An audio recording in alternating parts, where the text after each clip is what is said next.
الحمد لله جميعا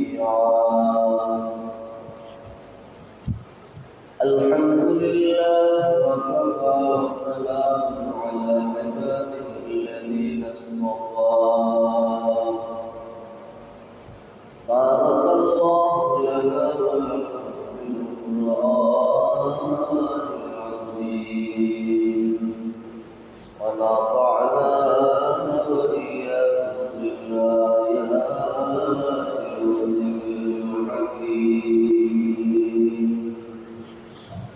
اللهم زدني علما ويسر ولا تعسر وتمم بالخير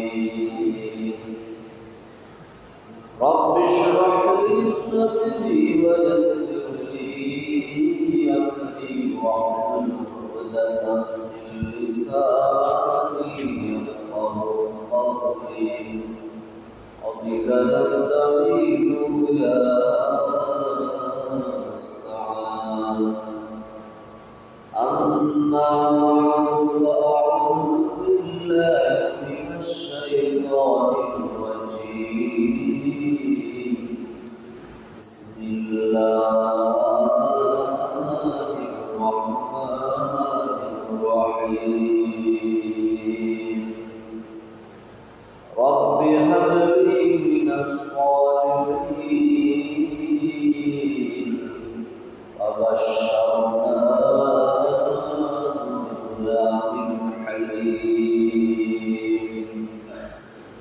فلما بلغ معه السعي قال يا بني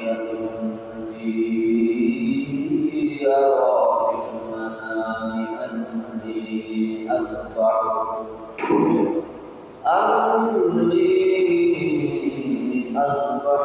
فانظر ماذا ترى قال يا أبت افعل ما تؤمر ستجدني إن شاء الله من الصابرين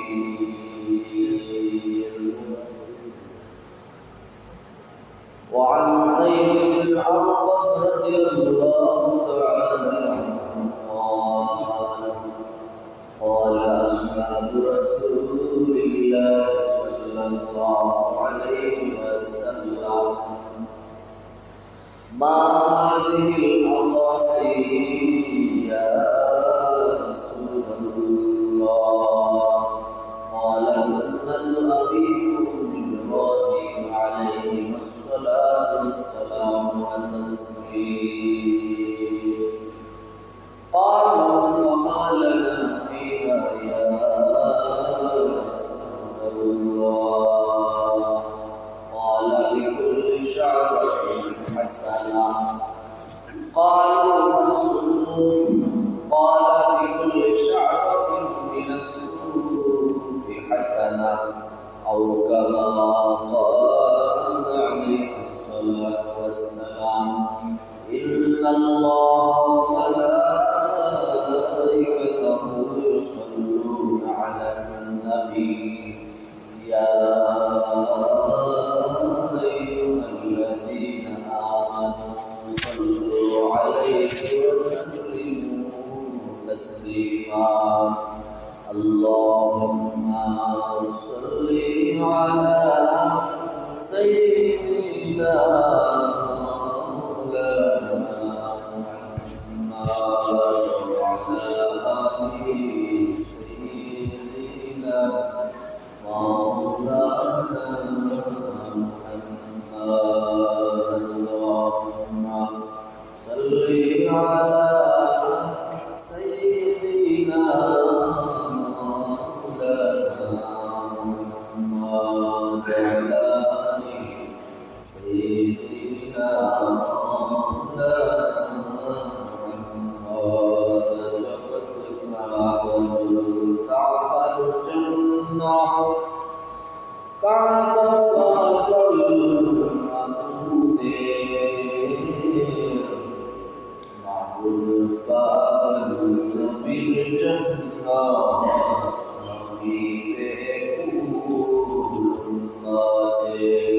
اللهم صل على سيدنا محمد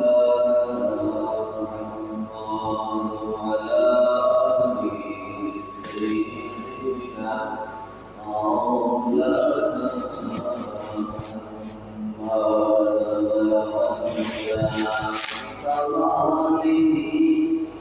كشف الدجى بجماله حسنت جميع خصاله صلوا عليه وآله لا إله إلا الله لا إله إلا الله لا إله إلا الله لا إله إلا الله لا إله إلا الله لا إله إلا الله لا إله إلا الله لا إله إلا الله محمد رسول الله صلى الله عليه وعلى آله وأصحابه وبارك وسلم أستغفر الله إن الله غفور رحيم أستغفر الله إن الله غفور رحيم أستغفر الله الذي لا إله إلا هو الحي القيوم وأتوب إليه ولا حول ولا قوة إلا بالله العلي العظيم سبحان الله وبحمده سبحان الله العظيم سبحان الله وبحمده سبحان الله العظيم الحمد لله আল্লাহ রাব্বুল আলামিনের দরবারে অসংখ্য শুকর আদায় করি যে আল্লাহ তাআলা আমাকে অনেক দয়া করে আল্লাহর পবিত্র ঘর দুনিয়ার মধ্যে সর্বশ্রেষ্ঠ ঘর মসজিদ খানায় কাবা উত্তরসূরি গড়গুলা সংশ্লিষ্ট ঘর গ্রামে গঞ্জে শহরে অবস্থিত এই মসজিদ সঙ্গের মধ্যে একটা মসজিদ আমরা অবস্থান করছি আল্লাহ তাআলা আমাকে এই পর্যন্ত যে আসার তৌফিক দান করছেন আল্লাহ শুকর আদায় করার মনোভাব নিয়ে খুশি দিলে আল্লাহ আমাদের সবাই কালিমাতুর শুকর আদায় করি আলহামদুলিল্লাহ। এই মাসটা হলো পবিত্র জিলহজ মাস, পবিত্র জিলহজ্জা মাস, আমরা বলি কুরবানির মাস বা জিলহজ মাস। আরবিতে আসল শব্দ হলো পবিত্র জিলহজ্জা মাস। জিলহজ্জা মাসটা এই মাসের প্রথম 10টি বিশেষ করে আল্লাহ তাআলার কাছে অনেক প্রিয়। এর মধ্যে প্রথম 9 দিন রোজা রাখা ফজিলত আছে, যারা রাখতে পারছে রাখতেছি অনেক ফজিলত লাভ করতেছে। খালি দিনে রোজা রাখা নয়, রাত্রের ইবাদত বড় দামি ফজিলতপূর্ণ। আল্লাহ হাবিব সাল্লাল্লাহু আলাইহি সাল্লাম তিরমিজি শরীফের হাদিসে ফরমান, এই পবিত্র জিলহজ মাসের প্রথম 10 দিনের এক একটা রাত্রি এক একটা শবে কদরের রাত্রে শবে কদর রাত্রি জানি কি সূরাতুল কদর নামে একটা সূরা আছে আল্লাহর কালাম আছে। এই সূরার মধ্যে এই রাত্রে সরাসরি আল্লাহ তাআলা ফজিলত বর্ণনা করেছেন। ইন্না আনজালনাহু ফি লাইলাতিল কদর, আল্লাহ রাব্বুল আলামিন বলেন আমি নিশ্চয় অবশ্যই লাইলাতুল কদর নামে একটি রাত্রি তোমাদের মধ্যে নাযিল করছি, অবতীর্ণ করছি। আল্লাহ তাআলা আল্লাহর হাবিবকে বলেন ওয়ামা আদরাকা মা লাইলাতুল কদর, ও আমার হাবিব আপনি কি জানেন জানেন লাইলাতুল কদর কি? আল্লাহ তাআলা নিজে উত্তর দিয়ে বলেন, লাইলাতুল কদরি খায়রুম মিন আলফি শাহর। লাইলাতুল কদরটা হলো হাজার মাস ইবাদত করলে যে পরিমাণ সওয়াব মিলে, একটা লাইলাতুল কদরে ইবাদত করলে এর চাইতে বেশি আল্লাহ সওয়াব দান করেন। সুবহানাল্লাহ। এই একটা লাইলাতুল কদরের রাত্রির সমতুল্য এই যে 9টা রাত্রি, প্রায় 8টা রাত্রি গেছে, 9 রাত্রি গেছে, সামনে 10 রাত্রি আছে। এই রাত্রেও ফজিলত আছে, এই রাত্রেও আলাদা ফজিলত আছে। এই রাত্রেটা আলাদা ফজিলত আছে, অর্থাৎ হুজুর সাল্লাল্লাহু আলাইহি সাল্লাম এক হাদিসের মধ্যে ফরমান, যে ব্যক্তি 2 ঈদের রাত্রে, মানুষ তো খুশি করে 2 ঈদের রাত্রে, পরের দিন ঈদ, আনন্দ করে রাত্রে পুরুষেরা বাজারে হাটে বাড়িয়ে ঘুরে ঘোরাফেরা করে তেমন করি পূজন করি, মহিলা বাড়িতে বিভিন্ন রকম আইটেমের জিনিসপত্র তারা বানাবে। হুজুর সাল্লাল্লাহু আলাইহি ওয়াসাল্লাম বলেন, তারা এই 2 ঈদের রাত্রে, এই ঈদের খুশি তো আছে, মওলার দরবার এই রাত্রে জাগিয়া কিছু সময় ইবাদত করলে যে সওয়াব বলেন, অর্থাৎ এই রাত্রে ইবাদত করলে আল্লাহ তাআলা সেই মুদাদিন, অর্থাৎ কিয়ামতের দিন মানুষের দিনটা মুর্দা হয়ে যাবে, মারা যাবে, সেই দিন আল্লাহ তাআলা আপনার অন্তরকে দিনকে আল্লাহ তাআলা জিন্দা করিয়া দেন। সুবহানাল্লাহ। অর্থাৎ মানুষ পেরেশান করতে থাকবে, আল্লাহ তাআলা আপনাকে এই 2 রাত্রে, ঈদুল ফিতরের রাত্রে, ঈদুল আজহার রাত্রে যারা ইবাদত করবে, এরা ময়দানে মাহশারের ভয়াবহ পেরেশানি থেকে মুক্তি পাবে। সুবহানাল্লাহ। এরপরে অন্য হাদিসে হুজুর সাল্লাল্লাহু আলাইহি ওয়াসাল্লাম বলেন, যারা 5টা রাত্রে ইবাদত করবে, আল্লাহ তাআলা তাদের জন্য জান্নাতকে ওয়াজিব করে দিয়েছেন। সুবহানাল্লাহ। 5টা রাত্রি, এর মধ্যে একটা হলো জিলহজের 8 নম্বর রাত্রি, আরাফাতের রাত্রি, এবং এই জিলহজের কুরবানির রাত্রি, ঈদুল ফিতরের রাত্রি এবং শাবানের 15 রাত্রি, রাত্রের ইবাদত। এই 5টা রাত্রে যারা ইবাদত করবে, আল্লাহ তাআলা তাদেরকে, তাদের জন্য জান্নাতকে ওয়াজিব করে দিয়েছেন। এজন্য এই মাসের প্রথম 10 দিনের দিন এবং রাত্রি অনেক ফজিলতপূর্ণ। দিনের রোজায় বলা হয় 1 বছর একজন মানুষের লাগাতার রোজা রাখলে যে পরিমাণ সওয়াব, একটা এই 9 দিনের রোজা এইরকম 1 বছর রোজা রাখার সমতুল্য সওয়াব। সুবহানাল্লাহ। যেন বড় গুরুত্বপূর্ণ, বড় দামি এই মাসের দিনগুলো, রাত্রিগুলো আমরা ইবাদত করতাম।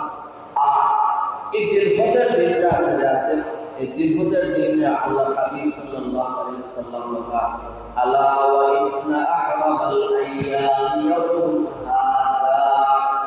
অর্থাৎ জিলহজের যে দিনটা আছে, আল্লাহ তাআলা বলেন সব দিনের মধ্যে সবচেয়ে উত্তম দিন হলো জিলহজের দিন। অন্য হাদিসের মধ্যে আল্লাহ হাবিব সাল্লাল্লাহু আলাইহি ওয়াসাল্লাম ফরমান, অর্থাৎ এই জিলহজের দিনে আল্লাহ তাআলার কাছে সবচেয়ে দামি হলো কুরবানির জন্য জবাই করা। সুবহানাল্লাহ। অন্য হাদিসের মধ্যে ফরমান, আফদালুল আইয়ামি আইয়ামুল আশরি যিলহিজ্জা। দিনসমূহের মধ্যে সবচেয়ে দামি ফজিলতপূর্ণ, আল্লাহ তাআলার সম্মানের দিন হলো গিয়ে এই জিলহজের 10ম দিন, অর্থাৎ কুরবানির দিন। সুবহানাল্লাহ।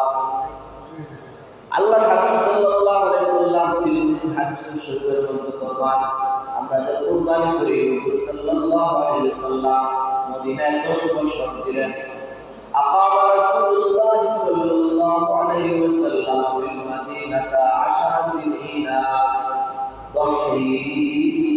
দাহি। হুজুর সাল্লাল্লাহু আলাইহি ওয়াসাল্লাম মক্কা থেকে হিজরত করার পর যে সময় মদিনায় গিয়েছিলেন, সেই সময় 10 বছর মদিনায় অবস্থান করছিলেন। প্রতি বছর হুজুর সাল্লাল্লাহু আলাইহি ওয়াসাল্লাম কুরবানি করেছেন। সুবহানাল্লাহ। এর দ্বারা কুরবানির ফজিলত বোঝা যায়, গুরুত্বপূর্ণ আল্লাহর হাবিব সাল্লাল্লাহু আলাইহি ওয়াসাল্লাম প্রতি বছর কুরবানি করতেন।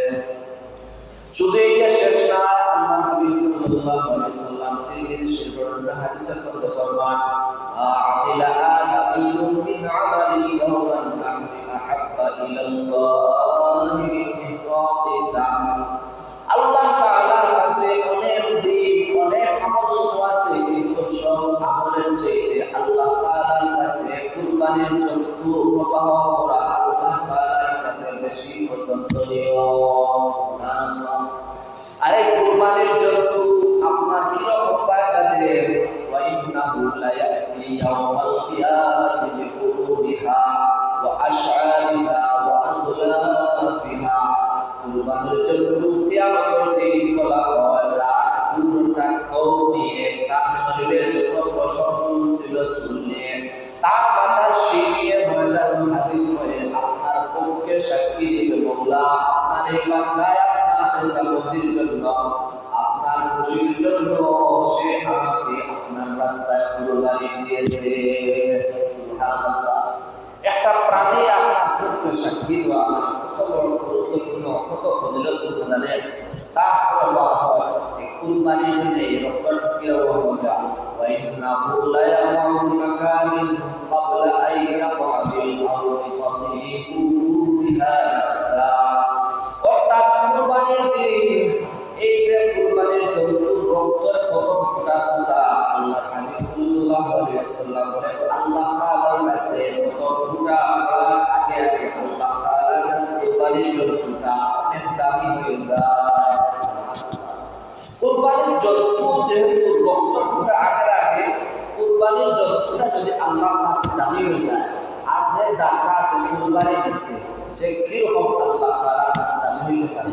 বুঝতে পারছেন? জন্তু দামি হইতে পারে, নিশ্চয় জন্তু কবুল হওয়ার কারণে দাতাও আল্লাহর কাছে কবুল হয়েছে, আল্লাহ তাআলার মকবুল বান্দা হয়েছে, সেও আল্লাহর কাছে প্রশংসা হয়েছে। হুজুর সাল্লাল্লাহু আলাইহি ওয়াসাল্লাম কুরবানির ফজিলত সম্পর্কে হাদিসের মধ্যে ফরমান قال رسول الله صلى الله عليه وسلم إن الله كتب الإحسان على كل شيء فإذا قتلتم فأحسن القتلى। আল্লাহ তাআলা সব জন্তুর উপরে সব বিষয়ে আল্লাহ তাআলা বান্দা বান্দি সব জন্তুকে আল্লাহ তাআলা দয়া করেছেন। সুতরাং তোমরা যারা কুরবানির জন্তু জবাই করবা অথবা কাউকে কতল করবা, হত্যা করবা, বিভিন্ন দেশে আমাদের দেশে অপরাধীদেরকে সময় ফাঁসি ঝুলাইতে হয়, আদালত থেকে রায় আসে এই ব্যক্তির মৃত্যুদণ্ড দেওয়া হবে। মৃত্যুদণ্ড কিভাবে দেওয়া হবে? যাতে করে আসামি তার যা অবস্থিতে যা দায়ী হইতে যাতে তার কষ্ট না হয়, এই কষ্ট না হওয়ার জন্য দেশ থেকে উন্নত মানের রশি অথবা বিদেশ থেকে উন্নত মানের রশি আনা হয়, যাতে করে তাড়াতাড়ি তার গলার মধ্যে ফাঁস লেগে যায়, ফাঁস লাগে এই ব্যক্তির জানটা সহজে বাইর হয়ে যায়। আর আল্লাহ হাবিব সাল্লাল্লাহু আলাইহি ওয়াসাল্লাম ফরমান তোমরা যদি কুরবানির জন্তুকে তোমরা জবাই করতে হয় তাহলে তোমরা কুরবানির জন্তু যাতে করে জান কবজ সহজ হয় এই সাথে তোমরা তাড়াতাড়ি তার জান কবজ হওয়ার ব্যবস্থা করবে। ফাইদা কাতালতুম বিআহসানিল কাতলি, তোমরা যদি জন্তুকে জবাই করতে চাও তাহলে কুরবানির জন্তুকে জবাই করার আগে জন্তুরে যে যত্ন দিয়া তাকে জবাই করবে, কুরবানি করবে, এই জন্তুটাকে তোমরা পালা করে ধারণ করবে যাতে করিয়া সাথে সাথে তারে জবাই করে তার জানটা কবজ করা হয়ে যায়, জান বাইর হয়ে যায়, সহজে তার জানটা বাইর করা যায়। এই জন্য এই ব্যবস্থা নিতে হবে। হুজুর সাল্লাল্লাহু আলাইহি ওয়াসাল্লাম হুজুরের মেয়ে ফাতেমা রাদিয়াল্লাহু তাআলা আনহাকে ডাকে বলেন ইয়া ফাতিমাতু কুমি ইলা ইউদাহি, হে আমার ফাতেমা মানে তুমি তোমার কুরবানির জন্তুদের সময় তুমি জবাই করবা, কুরবানির জন্তুর পাশে আসবা, আসার সাথে সাথে আল্লাহ তাআলা কুরবানির জন্তু যে সময় জবাই করা হবে সেই সময় কুরবানি দাতা অতীতের জীবনের যত সগীরা গুনাহ হয় সব গুনাহ আল্লাহ রাব্বুল আলামিন মাফ করিয়া দেন। এটা সাধারণ গুনাহ দ্বারা সগীরা, কিন্তু কোনো ব্যক্তি যদি কবিরা যত বড় বড় গুনাহ করছে এর দ্বারা যদি তওবা করে আল্লাহ তাআলা আপনার নিয়তের দিকে তাকান, বান্দা কোন দিকে ইরাদা করছে। যদি যে বড় বড় গুনাহ কবিরা গুনাহের দিকে যদি তাকায়া আল্লাহ তাআলা তওবা করে আর কুরবানির জন্য আল্লাহ রাস্তা জবাই করে আল্লাহ তাআলা আর কুরবানির জন্য তারা তার জীবনে কবিরা গুনাহ আল্লাহ তাআলা মাফ করে দেন। এজন্য আমরা কুরবানির জন্যটা শুধু যাদের উপর ওয়াজিব হয়েছে আমরা যাদের উপর ওয়াজিব হয়েছে না সামর্থ্য তাহলে আমরা কুরবানির জন্য আমরা আল্লাহ রাস্তা কুরবানি দিতে আমরা অনেক সওয়াবের ভাগী হতে পারি। আল্লাহ তাআলা আমাদেরকে কুরবানি দেওয়া ফজিলত বুঝিয়ে আমল করার তৌফিক দান করেন। আল্লাহ তাআলা আমাদেরকে সূরা আস-সাফফাতের অনেক আয়াতে বলে 3-4 আয়াত তেলাওয়াত করেছেন।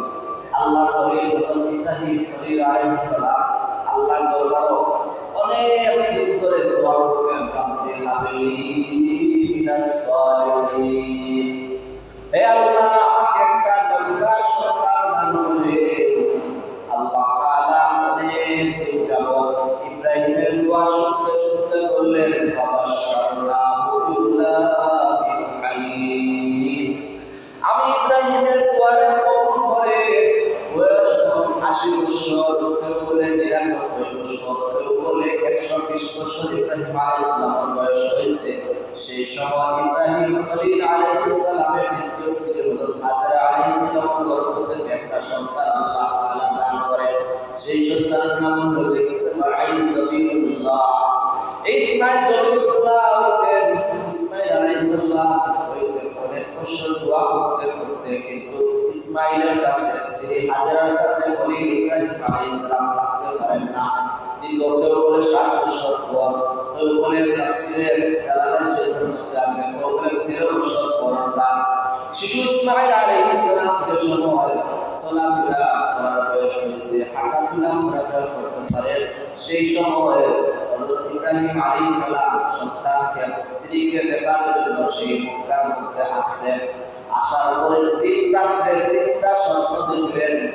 কোরআনের ভাষায় বলা হয় কি ইব্রাহিম আলাইহিস সালাম সন্তানকে বললেন সন্তান কথা ফালাম্মা বালাগা মা'আহুস সা'য়া ক্বালা ইয়া বুনাইয়া ইন্নী আরা ফিল মানামি আন্নী আযবাহুকা ফানজুর মাযা তারা।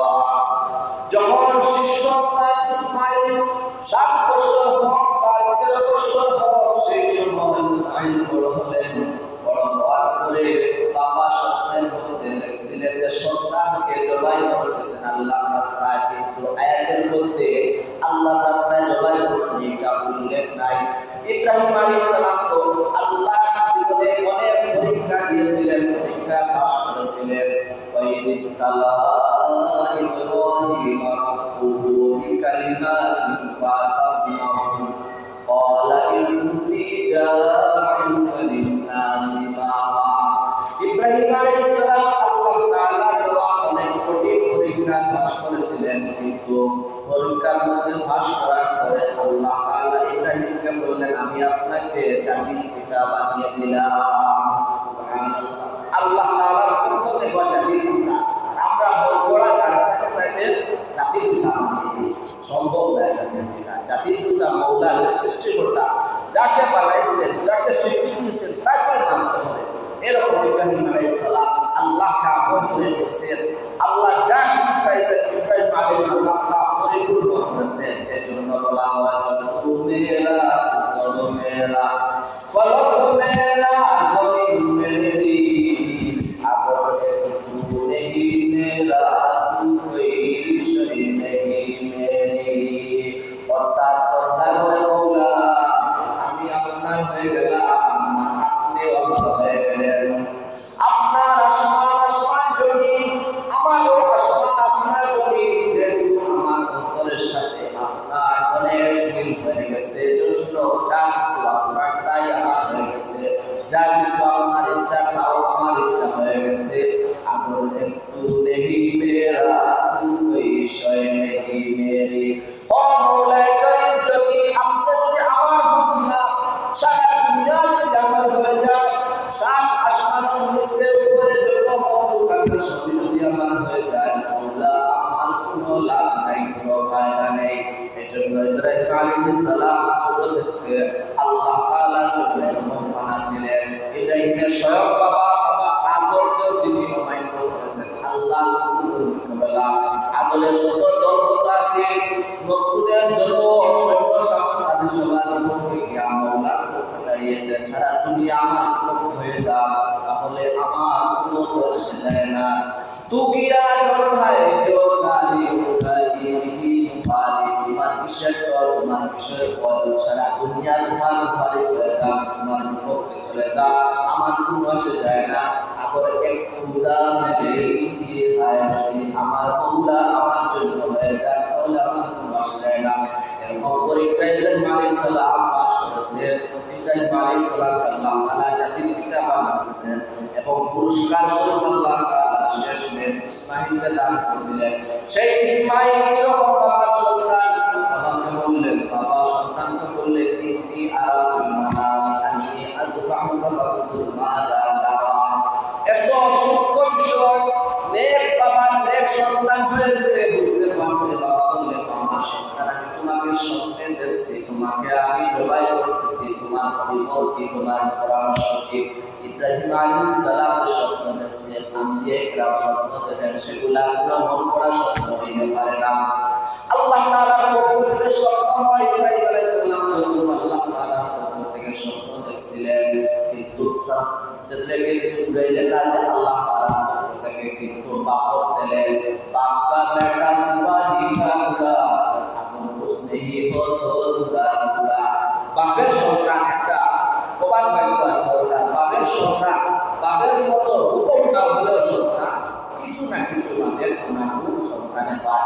সন্তান বাবার কথা বুঝে দিয়ে বলল, বাবা আপনাকে স্বপ্নের মধ্যে যা কিছু আল্লাহ তাআলার পক্ষ থেকে অর্ডার করা হয়েছে আপনি তা বাস্তবায়ন করে সাতাজিদুনি ইনশাআল্লাহু মিনাস সাবিরিন। ইনশাআল্লাহ আমার বাবা আপনি আমাকে যত সবরকারী দুনিয়ার মধ্যে আল্লাহ পাঠিয়েছে তাদের মধ্যে থেকে আমাকে সবরকারীর মধ্যে পাইবে। আমি আপনার ইচ্ছার পক্ষে নিয়ে আমি প্রস্তুত হয়ে গেছি আল্লাহর কাছে আমি কুরবানি দেওয়ার জন্য। সুবহানাল্লাহ। এর বাদে আয়াতের মধ্যে অনেক কিছু আছে। এর দ্বারা বুঝাইলাম যে আমরা আল্লাহর জন্য, ইব্রাহিম আলাইহিস সালাম যখন আল্লাহর জন্য সব কিছু দিয়ে আল্লাহ বলছে, আমরা যদি ইব্রাহিম আলাইহিস সালামের শিক্ষা নিতে চাই যে আমরা আল্লাহর আইন পাত্র হতে হবে, তাহলে আমাদের যা মাইকে আল্লাহর রাস্তায় উজাড় করে দিতে হবে। অর্ধেক আল্লাহর জন্য মহব্বত করলাম, নবীর জন্য মহব্বত করলাম, কিন্তু অর্ধেক আল্লাহর জন্য মহব্বত না। এটা হলো গিয়া ফসলাইনা মজবুত ইমান বানাইতে হবে।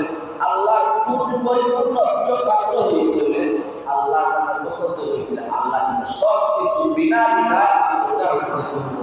এই জন্য আল্লাহ তাআলা ইসমাঈলকে যে আল্লাহর রাস্তা কুরবানি করার জন্য বলছেন, এটা কিন্তু সত্যিকারের কোনো জবাই নয়। আল্লাহ তাআলা ইচ্ছা করছেন আমার খলিলের ভিতরে আমার জন্য মহব্বত নাকি তার সন্তানের জন্য, আওলাদের জন্য মহব্বত, এইটা আল্লাহ তাআলার ইচ্ছা ছিল। এজন্য আয়াতের মধ্যে আল্লাহ তাআলা বলেন লা ইয়ানালাল্লাহু লুহুমুহা ওয়ালা দিমাউহা ওয়ালাকিন ইয়ানালুহু তাকওয়া মিনকুম। আল্লাহ তাআলার কাছে তোমাদের কুরবানির জন্য কোনো রক্ত পৌঁছায় না, মাংস পৌঁছায় না, ওয়ালাকিন ইয়ানালুহু তাকওয়া মিনকুম। তোমাদের অন্তরের ভিতরে আমার জন্য কিরকম মহব্বত আছে, আমার ব্যাপারে তোমাদের কিরকম গর্ব আছে, এইটাই আমি পরীক্ষা করার জন্য তোমাদেরকে জানাবো না যা কুরবানি করার ইচ্ছা করি। এজন্য ইব্রাহিম আলাইহিস সালামের শিক্ষা নিতে হবে। আমাদের জানাবুল্লাহ যা আল্লাহ তাআলা ইচ্ছা করে দিয়েছেন, জান্নাতটা উত্তমটা হতে হবে, উত্তম সুন্দর পরিপুষ্ট হতে হবে। ইব্রাহিম আলাইহিস সালামের সন্তান ইসমাঈল, আল্লাহ তাআলা ইব্রাহিমকে বলেছেন আপনার প্রাণপ্রিয় সন্তান, আপনার কাছে যে জিনিসটা বেশি পরিপূর্ণ তার মহব্বতের হয় সেইটা আমার রাস্তায় কুরবান করো। 3 রাত্রি ইব্রাহিম আলাইহিস সালাম স্বপ্নে দেখলেন, সন্ধিহান অবস্থায় ছিলেন। এজন্য জিলহজের 8 রাত্রি, 9 রাত্রি, 10 রাত্রি, এই 3টা রাত্রিকে বলা হয় ইয়াউমুত তারবিয়া। তারবিয়া এই পরিপূর্ণ শব্দ থেকে এসেছে, অর্থাৎ তাই কোনো তরিকা সন্ধিহানের রাত্রি ছিল। আল্লাহ তাআলা নির্দিষ্ট করে বলছেন না ইব্রাহিম তোমার সন্তান ইসমাঈলকে আল্লাহর রাস্তায় কুরবান করো, কিন্তু ইব্রাহিমের কাছে সবচেয়ে প্রিয় মায়ার জিনিস ছিল বৃদ্ধ বয়সের সন্তান ইসমাঈল। এই জন্য তিনি দেখলেন যে আমার কাছে কোনো প্রিয় কোনো জিনিস তাকিয়ে থাকে তাহলে সেইটা হলো আমার সন্তান ইসমাঈল। এই জন্য আমরাও হুজুর সাল্লাল্লাহু আলাইহি ওয়াসাল্লাম বলেন ফাতিবু বিহা নাফসা, আল্লাহ সন্তুষ্টি পাওয়ার জন্য, সওয়াব পাওয়ার জন্য, খুশি মনে পূজা করে তোমরা হৃষ্টপুষ্ট সুন্দর চাইয়া অর্থাৎ দামি জন্তু তোমরা আল্লাহ রাস্তায় কুরবানি, জীর্ণ শীর্ণ মরা জরা, কান নাই, লেজ নাই, ফাটিয়া যাইতে পারলা, কুরবানির জায়গার মধ্যে কুরবানি দিবেন এরকম জন্তু কুরবানির উপযুক্ত না, জায়েজ না। এই জন্য আল্লাহ রহমত খাইতে হলে, ইব্রাহিম আলাইহিস সালামের আদর্শ আমাদের ধরে রাখতে হলে আমরা উত্তম জন্তুটা আল্লাহর রাস্তায় কুরবানি করব। এই জন্য কুরবানি এগুলো মানুষের উপর ওয়াজিব আছে, এরা ওয়াজিবটা আদায় করতে হবে। ওয়াজিব আদায়ের জন্য যাদের উপরে নেশাব পরিমাণ মাল সম্পদ আছে, কিন্তু নেশাব পরিমাণ মাল যেটা যাকাতের যে নেশাবটা আছে, মনে করেন আজকে জিলহজের 9 তারিখ থেকে আপনার কাছে কিছু টাকা অর্থাৎ 52 লাখ পরিমাণ টাকা প্রায় 90,000 টাকা শুরু হয়ে যায়। এরকম টাকা আপনার কাছে আজকে থেকে শুরু হয়েছে বছরের মধ্যখান, আগামী বছরের চন্দ্র মাস হিসাবে জিলহজের 8 তারিখের আগে এই 90,000 টাকা থেকে আপনার কোনো টাকা পড়ে নাই, নষ্ট হয় নাই, বরঞ্চ বাড়ছে, আপনার উপরে টাকা খরচ হয়ে যায়। কিন্তু কুরবানি অথবা ফিতরার বেলা কুরবানির দিন সমূহে অথবা ঈদুল ফিতরের দিনে যদি আপনাদের যাকাত খরচ হওয়ার পরিমাণ আপনাদের টাকা থাকে, ধন সম্পদ থাকে, এগুলা মিলিয়ে যদি এরকম 90,000 থেকে একটু বলা 1 লক্ষ 2 লক্ষ টাকা হয়ে যায়, আপনার উপরে ফিতরা ওয়াজিব, কুরবানি ওয়াজিব হয়ে যায়। এই জন্য আমরা এই থেকে বাঁচার জন্য, টাকা থেকে বাঁচার জন্য আমরা প্রতিদিন করে শয়তানে আমাদেরকে ওয়াসওয়াসা দিতে থাকে। আশ-শাইতানু ইয়াইদুকুমুল ফাকরা ওয়া ইয়া'মুরুকুম বিল ফাহশা।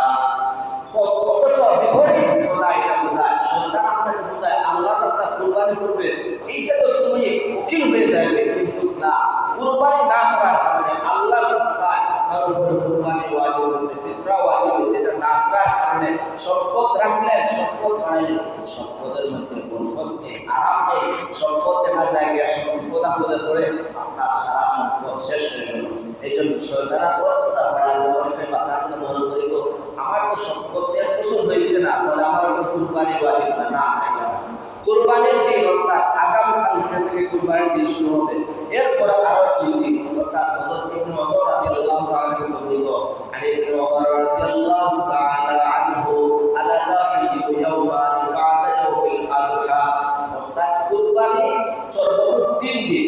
এক নম্বর কুরবানির দিন সুবহ সাদিস থেকে শুরু হয়, অর্থাৎ যার কাছে নিসাব পরিমাণ শুরু হয়, তারপরে 11, 12 তারিখ অর্থাৎ সোমবারে 12 তারিখ করে সোমবারের 12 তারিখ সূর্য ওঠার আগ পর্যন্ত আপনার কাছে নিসাব পরিমাণ টাকা যদি ছিল থাকে, তাহলে আপনার কুরবানি ওয়াজিব। এখন কি রকম যাকাতের বেলায় আপনার ব্যবহারের জিনিস, কাপড় চোপড়, বাড়ি, এগুলা বাদ দিয়ে সকল জিনিস বাদ দিয়ে অতিরিক্ত থাকলে আপনার ঘরে যাকাত খরচ হবে। আপনার ঘরের মধ্যে কাপড়ের উপর খরচ আছে, ব্যবহারের কাপড় আছে, মেহমানের বাড়ি যাওয়ার জন্য কাপড় আছে, এর বাইরে আপনার কাছে সঙ্গে কাপড় আছে, বিলাসিতা কাপড় আছে, ঘরের ডেস্কি অতিরিক্ত আছে, যেগুলা ব্যবহার এগুলা আছে, কাপড় চোপড় আছে, সোনা গয়না আছে, আপনার বিলাসিতা করার জন্য, হ্যাঁ আপনি আপনি পূজারি করার জন্য এগুলা গরিব দেখা যায় আপনার ঘরের অথবা আপনার বাড়ি আছে, এই বাড়ি টাকার বাইরেও আরেকটা বাড়ি আছে, সেই বাড়িটা আপনার বসবাসের যোগ্য না, সেই বাড়িতে আপনার বসবাস করা লাগে না, যে বাড়িতে আছে সেই বাড়িতে আপনার বিবি সন্তান নিয়ে থাকলেও আপনার পুরা বছর যায় না।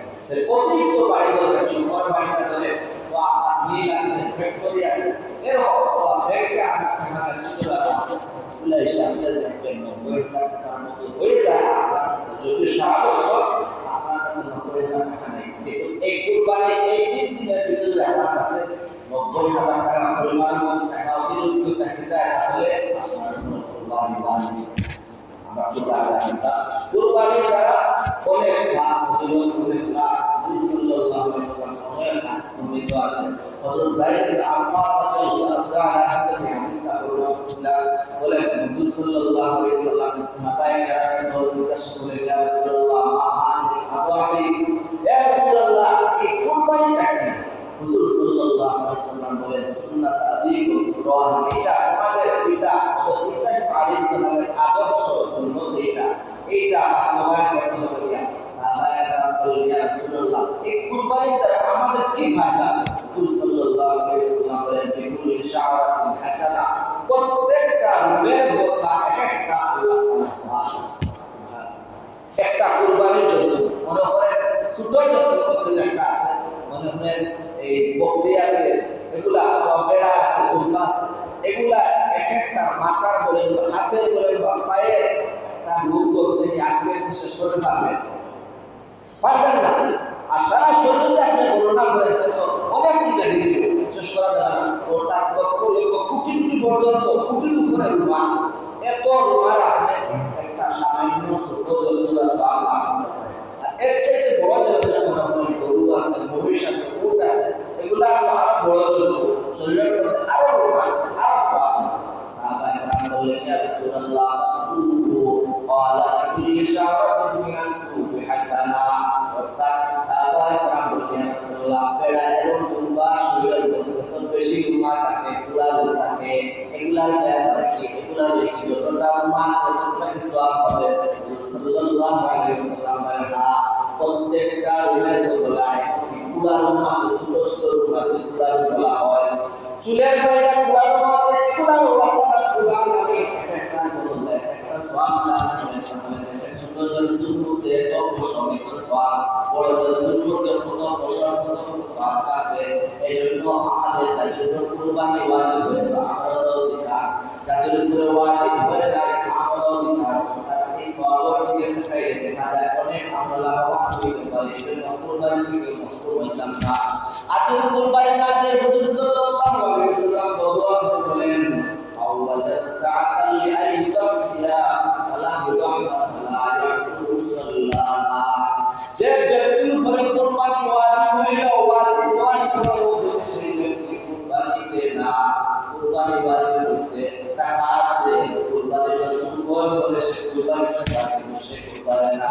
হুজুর সাল্লাল্লাহু আলাইহি ওয়াসাল্লাম বিষয়টা বদুয়া দিয়ে বলেন যে সেই ব্যক্তি যেন সেই ঈদের নামাজের মধ্যে না যায়। আলহামদুলিল্লাহ। যদি এটা হুজুর বলছেন যে ঈদের নামাজে না যায়, এটা না যাওয়া না বদুয়া দিয়েছে। কুরবানি ওয়াজিব তরক করার পরে এক ওয়াজিব তরক করা গুনাহগার হবে, আবার এক তরক ওয়াজিব তরক করলে আবার ঈদের নামাজ পড়া আপনার ওয়াজিব, বালিগ প্রত্যেক মুসলমানের উপরে পুরুষের ওয়াজিব, এটা তরক করে আবার গুনাহগার হবে, ডাবল ওয়াজিবের গুনাহগার হবে। এরকম না, হুজুরের বরকত দিচ্ছে যে আমার উপর আমার কথা আমাদের দিচ্ছে না, কত বড় বদুয়া হুজুর সাল্লাল্লাহু আলাইহি ওয়াসাল্লাম করেছেন। এজন্য হুজুরের বদুয়া থেকে বাঁচার জন্য হুজুর উম্মতের জন্য দুনিয়াও খাচ্ছে, আসরের ময়দানও আল্লাহ আসর কুরসি মায়া ফাসালিয়া নবীজি নিজের কথা বলিয়া উম্মতের পেশায় করবেন ইয়া উম্মতি ইয়া উম্মতি আর বাকি সব নবী ইয়া উম্মতি ইয়া নাফসি ইয়া নাফসি হ্যাঁ নাফসি হবে। কিন্তু সেই নবী জবাব দিয়ে উম্মত যাদের উপরে কুরবানি ওয়াজিব হয়েছে তারা দেখা যায় তাদের উপরে হুজুর সাল্লাল্লাহু আলাইহি ওয়াসাল্লাম বদুয়া করতেছে।